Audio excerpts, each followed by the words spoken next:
afternoon, ladies and gentlemen of different media outlets. In a very special way, I would like to welcome you to SSBC studios. We are live on the national broadcaster because of the importance of the matter that we are discussing, that we shall get into shortly. I would like to say thank you for turning up in these numbers after inviting you at very short notice. The reason for calling for an emergency media briefing is because of the fighting that we had yesterday at the residence of the former SPA chief, General Korkorkwich. I would like to go back a little bit for the story to flow. I do not want to rush to the main agenda that brought me here. All of you would recall that General Akol was appointed as the Director General of Internal Security Bureau in 2011, sorry. He served for 13 years in the same capacity, made very remarkable contributions in the docket. About a month ago or two, His Excellency the President exercised his prerogatives as the President of the Republic and relieved him. That is entirely his prerogative. Then appointed him as the Governor of Warabi State, and later on, that appointment was revoked. About 2 weeks ago, there was a directive on the need for his movement to be restricted and be confined to his residence at Tongping residential area. And when that order was issued, a written order was delivered to him, and it was announced to him that his movement was being restricted.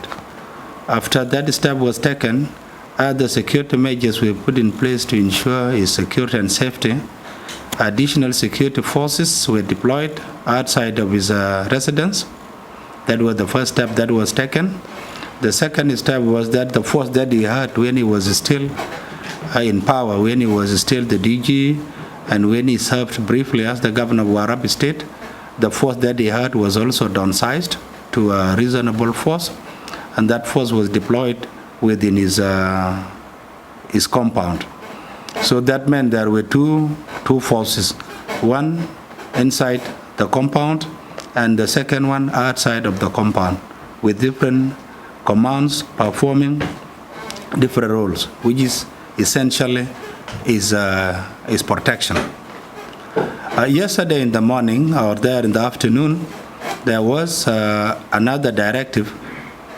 That directive was on the need for him to be relocated from his residential area in Tongping to his second residential area in Jabal. The heads of 4 units were called, and they were given the directive. Those who were directed included his successor, General Lakej, who was given the directive, then the Chief of Military Intelligence for SSPDF, and then the Commander of Tiger, as well as the Chief for Operations at SSPDF General Headquarters. All of them, the 4 of them, went to General Akol's residence and delivered to him a message on the need for him to relocate from Tongping to Jabal residential area. All what was required of him was that he was needed to relocate alone himself, with his family, his wife, and a bodyguard plus a senior officer that would be assigned to him in his second residential area.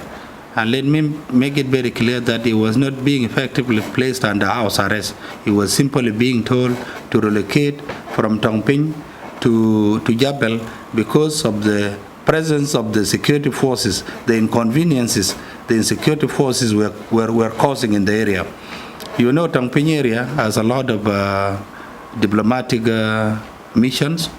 A lot of diplomats are residing in Tongping, and where the incident took place, not very far from the residence of the American ambassador, that area also has a lot of NGO.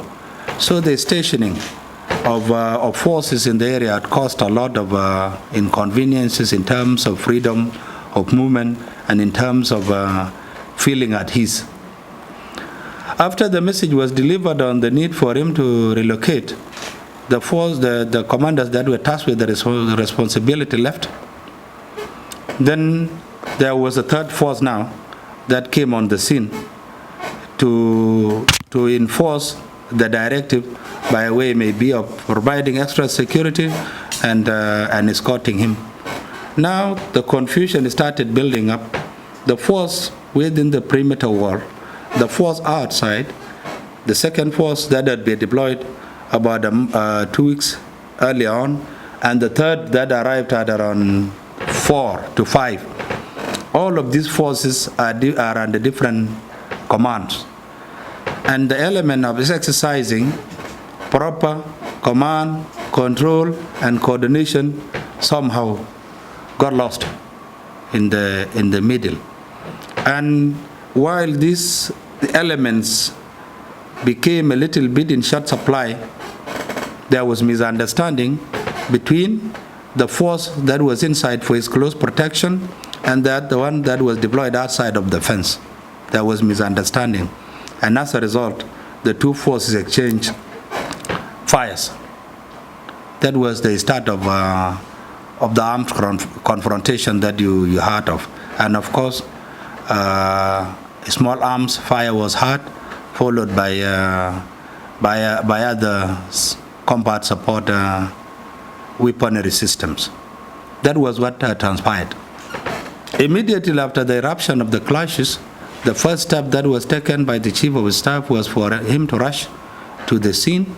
He was able to convince and order the warring parties to cease all forms of hostilities, which they did.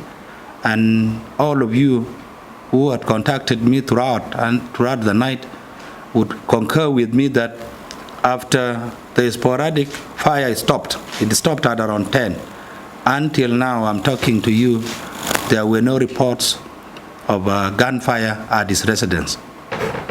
Today in the morning, which is the main subject matter, there was a very urgent security meeting convened by His Excellency, the President, in his capacity as the Commander-in-Chief of SSPDF and the Supreme Commander of all the organized forces. A very successful meeting was held under his leadership. It was attended by the Chief of Defense Forces, the Inspector General of Police, the new Director General of National Security Service, and our Chief of Military Intelligence. And the resolution that was arrived at was a very wonderful resolution that brought me to the studios to come and announce to you. I'm glad that the Chief of Defense Forces made a request for him to take the lead, because of course it is the Army that is supposed to take the lead in any given situation. So he took the lead and started engaging General Akolkor for the second time on the need for him to comply with the CNC's orders for him to relocate to his second residence.